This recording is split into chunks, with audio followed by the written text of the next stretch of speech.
Amados, Quaresma, a Igreja do Senhor entra neste tempo tão rico de espiritualidade, de conversão, de misericórdia. E todos os anos, a Mãe Igreja coloca para nós no primeiro domingo da Quaresma, Jesus sendo conduzido pelo Espírito Santo ao deserto, onde Jesus ora, jejua e é tentado pelo diabo. Por que a igreja mãe? Gosto muito deste pensamento do Concílio Vaticano II. A igreja é mãe. Inclusive o Papa João XXIII escreveu a encíclica Mater et Magistra, mãe e mestra. Por que a igreja coloca para nós isto? Para mostrar que nós não inventamos a Quaresma. A Igreja Católica não inventou a Quaresma. Nós não fabricamos coisas para o povo de Deus. Nós temos a Quaresma porque o nosso amado Salvador, Jesus Cristo, foi o primeiro a viver a Quaresma. Está aqui no Evangelho. Repito, não é algo que nós produzimos, está tão claro aqui no Evangelho de Mateus, no capítulo 4, também encontramos no Evangelho de Lucas, onde Jesus fica 40 dias em oração no deserto. Então nós estamos, como católicos, vivendo o Evangelho. É por isso que eu gosto da Igreja Católica. Ela segue a Bíblia, ela segue o Evangelho, ela segue os passos do seu mestre Jesus. E Jesus, neste período de 40 dias, como nós ficaremos 40 dias na Quaresma, por isso que se chama Quaresma, porque é 40 dias. Até chegarmos à Páscoa, a libertação espiritual, a passagem das trevas para a luz, da morte para a vida. Por isso que nesse tempo, nós temos combate espiritual. São três os nossos inimigos: o mundo, o diabo com seus demônios e a nossa carne. São três esses inimigos. O primeiro inimigo que nós temos é o mundo. O mundo que Jesus diz, o mundo jaz no maligno. É esta sociedade que está aí fora. É este mundo que valoriza os prazeres como se não existisse Deus. É este mundo materialista e hedonista. Hedonista, para quem não sabe, é do prazer pelo prazer. É um mundo onde a gente tem que consumir somente prazeres, Não que não possamos ter prazeres. Deus nos criou dotados de potências, do paladar, do olfato, as potências da sexualidade, da afetividade, para a procriação da espécie, para a vida como alimentação, que são prazerosos, mas não podemos ser escravos disso. Pois bem, o mundo tenta nos seduzir. Qual é o papel do mundo? Nos tirar de Jesus. E como que o mundo nos tira de Jesus? Como que o mundo nos seduz?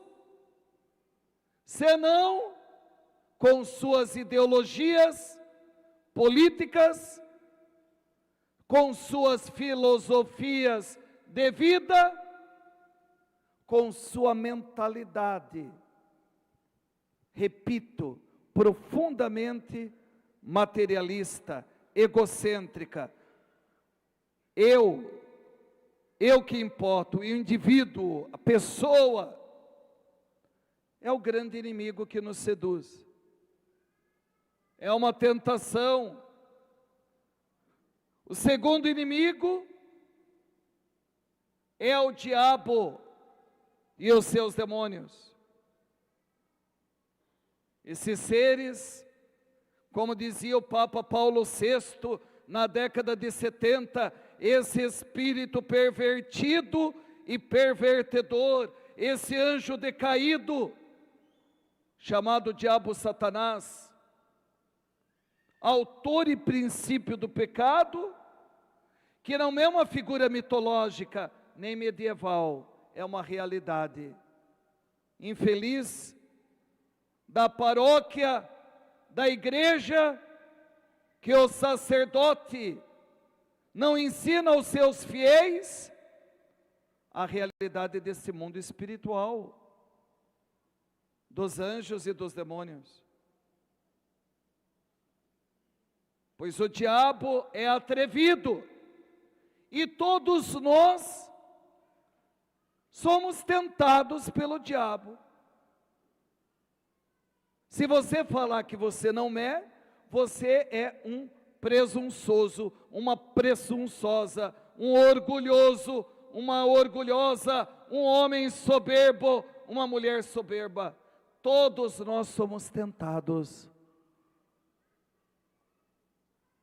Pois o próprio Jesus não foi tentado pelo diabo.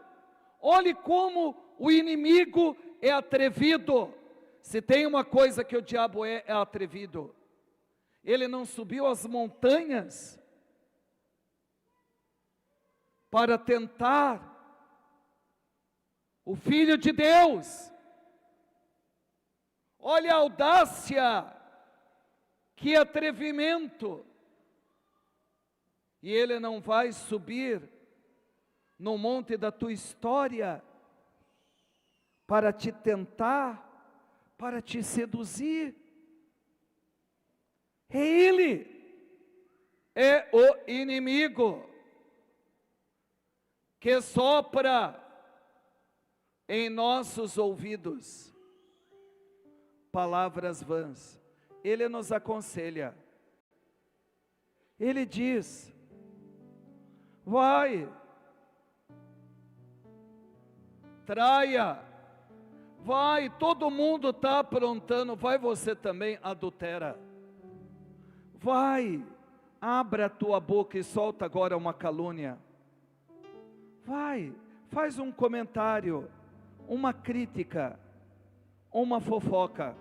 Vai, faz intriga. Vai, bate boca na tua casa.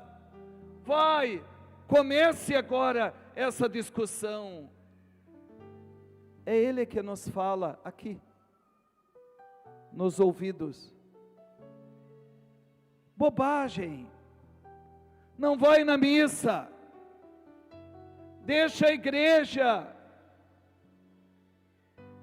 Tem tanta gente que vai na igreja e não vive. Bobagem, fica em casa. Olha, é assim que ele trabalha, falando aqui, ó, na cabecinha da gente. Presta atenção, que eu estou desmascarando o diabo. Ele trabalha na nossa imaginação. Ele coloca palavras aqui, ó, na nossa cabecinha, para nos destruir.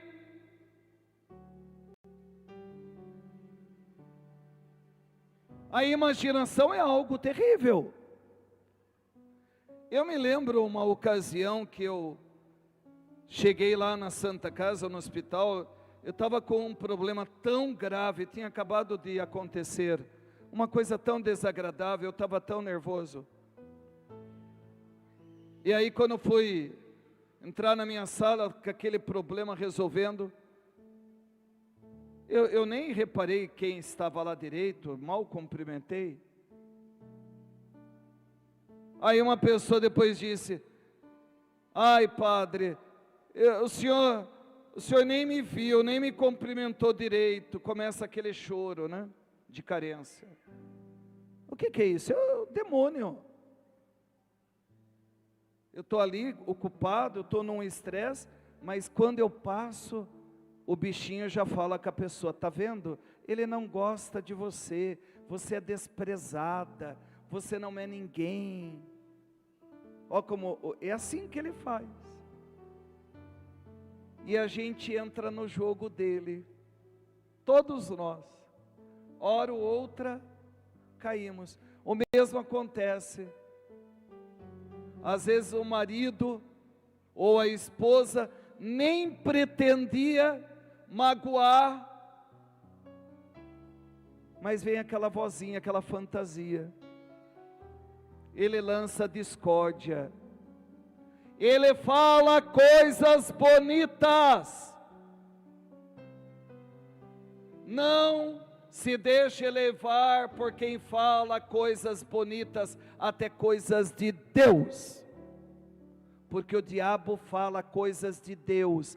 Cuidado, porque se alguém fala uma coisa que parece tão bonita, a gente acha que é de Deus. Cuidado, a Bíblia diz que ele se veste de anjo de luz. Pois ele não citou para Jesus o Salmo 90? Não acabamos de ouvir no Evangelho que ele levou Jesus no alto do templo, para que Jesus se atirasse. Vai, se atira, porque está no Salmo 90, Deus ordenou que não tropeces em nenhuma pedra, porque os teus anjos sustentarão as tuas mãos. Ele está citando o Salmo de uma promessa de Deus. Ele é mentiroso, o demônio é sujo, é sorrateiro. Cuidado com quem fala de Deus, porque às vezes a pessoa fala de Deus, fala coisas bonitas, mas por trás existe o orgulho, a desobediência, a contestação à igreja, ao Papa, né? Como aqueles grupos hoje aí, que querem, da fraternidade sacerdotal São Pio X, que querem ter a missa antiga, que é belíssima, ninguém nega, mas querem ordenar bispos, vão fazer sem autorização do Papa. Ó, parece bonito, estamos salvando a tradição. É o diabo fala coisas bonitas, mas por trás tem rebeldia, blasfêmia, por trás existe desobediência à igreja, ao Papa, coloque em dúvida a autoridade dos bispos. Mas tem uma frase bonita, bonita frase, a tradição. Cuidado para o diabo não enganar você. porque ele usa coisas aparentemente belas, ele tem discursos tão lindos para seduzirem as pessoas. O diabo é o segundo inimigo. Primeiro, o mundo. Segundo, o diabo. Termino. Terceiro, é a nossa carne.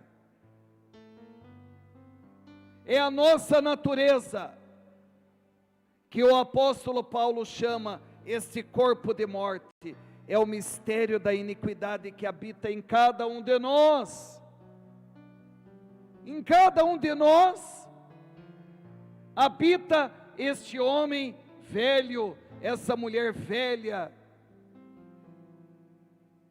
Por que o pior inimigo? Porque o mundo, se alguém desligar a televisão, rede social e morar no meio do mato, olha, até escapa do mundo. Ou entrar num mosteiro, nas montanhas, como os trapistas, alguns monges, como eram aqueles do deserto no início da igreja. Olha, é fácil vencer o mundo, já venceu. Você não tem contato com o mundo. Os demônios, quando a gente resiste, eles vão embora. Como que termina o evangelho? Então o diabo deixou Jesus. Resistir ao diabo, diz São Pedro, e ele fugirá de vós. Se a gente resistir, o demônio, chega uma hora que ele vai embora. Mas a carne não. A carne, irmãos, ela está com a gente. Pode estar no meio do deserto, pode estar dentro de um mosteiro em silêncio, pode ter resistido ao diabo com suas tentações. A carne ainda aspira o pecado de Adão, orgulho, vaidade, ciúmes, inveja, preguiça, irritabilidade, impaciência, imoralidade. A nossa personalidade é contaminada, o nosso temperamento é contaminado. Por isso que o apóstolo Paulo diz: quem me libertará deste corpo de morte? Então nós vamos dominar a nossa carne através da disciplina, fazendo uma boa confissão. Não é se confessar toda semana, viu? Não é para se confessar toda semana. Aliás, atrapalha a igreja, porque tem muita gente que precisa se confessar. A pessoa vai toda semana, a fila fica muito grande. Faz uma boa confissão. Ok, se cometeu um pecado grave, aí confessa de novo, mas a gente tem que ser sérios na confissão.